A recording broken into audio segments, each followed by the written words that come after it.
Hola, bienvenidos. Soy Germán Sangüesa Muñoz, creador de Vidadesarrollo.cl, y en esta oportunidad me gustaría hablarles de cómo controlar nuestras emociones.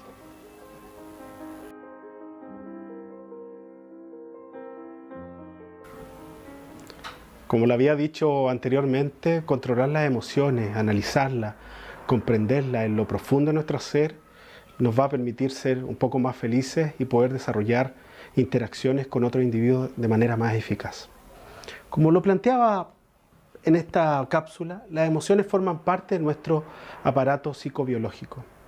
Más de alguna vez has sentido ira, has sentido alegría, has sentido tristeza.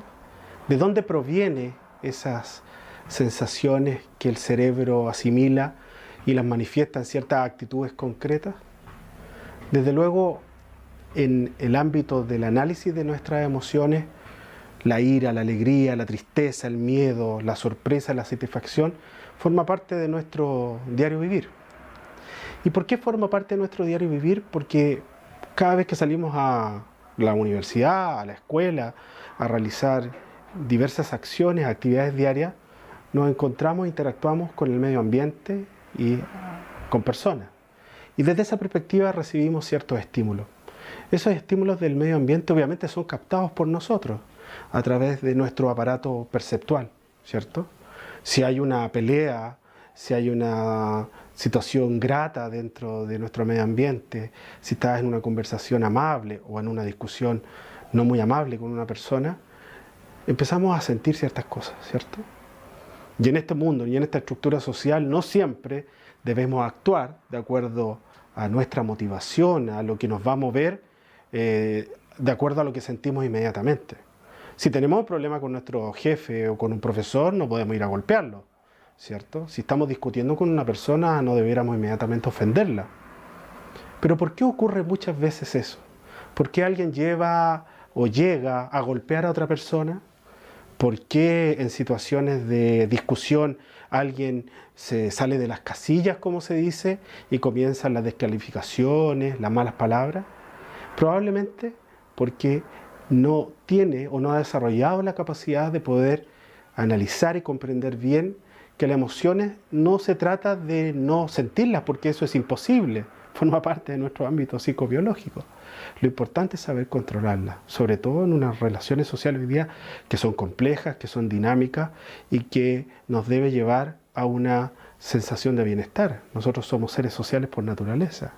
Y desde esa perspectiva nuestras conductas deben estar encaminadas a canalizarlas correctamente. Por eso yo hablaba en este video de controlar las emociones.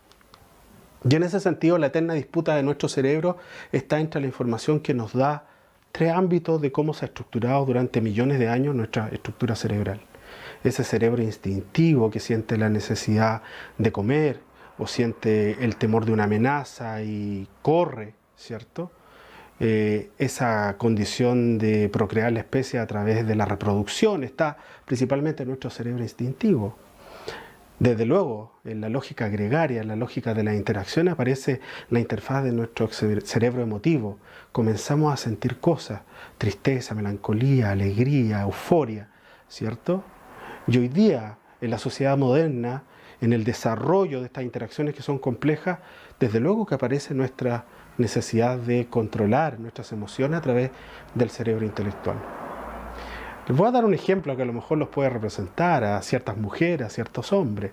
¿Qué pasa cuando uno va a un lugar y quiere comprar algo y sabe que puede comprar una sola cosa? Vamos a un centro comercial, a un mall y nos empiezan a gustar muchas más cosas. Íbamos conscientemente clarificados de que debíamos comprar algo, solo una cosa, o la cosa que necesitamos. Y empezamos a ver miles de otras cosas. Y ahí el cerebro intelectual con el cerebro emotivo empiezan a entrar en disputa, ¿cierto? El cerebro emotivo dice, mire, es que es tan bonito eso, ¿por qué no lo compro? ¿Por qué no lo hago para mí? Me va a hacer sentir bien. Y el cerebro intelectual dice, no, porque estamos endeudados, tenemos que controlar los gastos y no podemos hacer eso, ¿cierto? Y empieza una disputa y a veces gana el cerebro emotivo y en ese autoengaño terminamos finalmente comprando algo o que no necesitábamos o que estaba fuera de nuestro presupuesto O en algunos casos, que tiene que ver un poco con lo que conversábamos o queremos conversar en esta cápsula, el cerebro intelectual razona principalmente a través del lenguaje para decir, no, yo necesito esto, esto voy a comprar, esto lo podré comprar más adelante. Ese ejemplo puede ser una reproducción de distintas acciones y actividades que realizamos a diario. ¿Dónde se encuentra la clave? Y esto no lo digo yo, principalmente lo analiza la neurociencia, que ha entrado en nuestro cerebro, en nuestros mecanismos sensoriales, en estas activaciones, y ha descubierto algo que ha sido tremendamente relevante en los últimos estudios. El control de las emociones principalmente se hace a través del lenguaje. El lenguaje es performativo, condiciona nuestras actitudes. Si tú empiezas a subir el tono de la voz y empiezas a usar malas palabras, tu relación psicobiológica empieza a decir, bueno, esta persona me está insultando, me está diciendo algo, y se genera un ambiente que puede terminar lamentablemente en un conato, en una disputa mala vida. Si esa misma situación la comenzamos a vivir a través en el lenguaje, mira, plantea tu opinión, yo la respeto, deja plantear la mía, comenzamos a dialogar, a llegar a un acuerdo, o simplemente decir, no estoy de acuerdo con lo que tú planteas, pero no por eso voy a insultarte, va a lentamente insertar lo que queremos plantear. El lenguaje es performativo en todas nuestras actividades. Cuando alguien nos explicaba, nos enseñaba que había que contar hasta 10, hasta 100 en una situación concreta, lo que hay que complementar a ese planteamiento es que comienzas a conversar contigo mismo, ¿cierto? Tengo mucha sed o tengo una ansiedad por comer algo y sé que no me puede hacer muy bien ese alimento o ese beberaje. Y empiezo a decir, bueno, ¿realmente lo necesito? ¿Cuánto de eso puedo tomar? ¿Cuánto de eso puedo comer? El cerebro empieza a recibir esas transmisiones a través del lenguaje y empieza a generar ámbitos de calma, de ponderación, y te lleva muchas veces a controlar de mejor manera esas emociones. ¿Cuántas veces en situaciones de tristeza empezamos a sentir esa sensación de llorar o de angustiarnos o de desesperarnos? Yo no quiero decir que con esto uno tenga que evitar llorar, desesperarse, sino que darse el tiempo a través del lenguaje, decir, bien, es un momento difícil, comienzo a vivirlo, bueno, de a poco se va a ir solucionando a través de relaciones corporales también, de tranquilidad, de respirar. De esa forma las emociones serán mejor canalizadas. Pudiera dar muchos ejemplos, pero dada la contingencia de los minutos que tenemos para conversar a través de esta plataforma, quisiera darles algunos ejemplos de qué cosas pueden mejorarse en términos de lenguaje y cómo el lenguaje incorpora a nuestro aparato cerebral un recondicionamiento de nuestras emociones y de canalizarlas mejor. No es del todo sugerente decir, tengo una tristeza que no podré superar, porque el cerebro empieza a decir, tengo una tristeza que no puedo superar. Sin embargo, a través del lenguaje puedo decir, estoy pasando un momento difícil, pero sé que vendrán tiempos mejores. El cerebro dice, como lo plantea ahí, estoy en una situación difícil, pero yo sé, de acuerdo a la experiencia o las cosas que tengo que hacer, que estaré mejor. Y nuevamente las emociones son mejor canalizadas. No debo comer esto. ¿Cuántas personas han perdido la lucha contra una dieta porque dicen, no, no puedo comer esto, y llega un momento en que comen eso y comen muchas otras cosas más? Está comprobado científicamente a través del lenguaje, de la programación neurolingüística, que las personas que a través del lenguaje dicen, no, yo no como estos alimentos, emite una señal cerebral distinta que hace que vaya anulando el deseo de comer un alimento que no es el más sano o que en sus proporciones o dimensiones no son las más adecuadas. Yo los invito a hacer ese ejercicio y se van a dar cuenta que sirve mucho. No puedo lograr esto. ¿Cuántas veces nosotros mismos nos limitamos en nuestras acciones, en nuestras condiciones de logro de algo y que afectan obviamente nuestra emocionalidad, en la frustración, en la tristeza, cuando uno dice no lo puedo hacer? Es mejor decir, me costará un poco más de tiempo, pero lo podré lograr. Todo tiene su proceso, todo tiene su tiempo, y a veces hay que hacer mayores sacrificios para lograr ciertas cosas.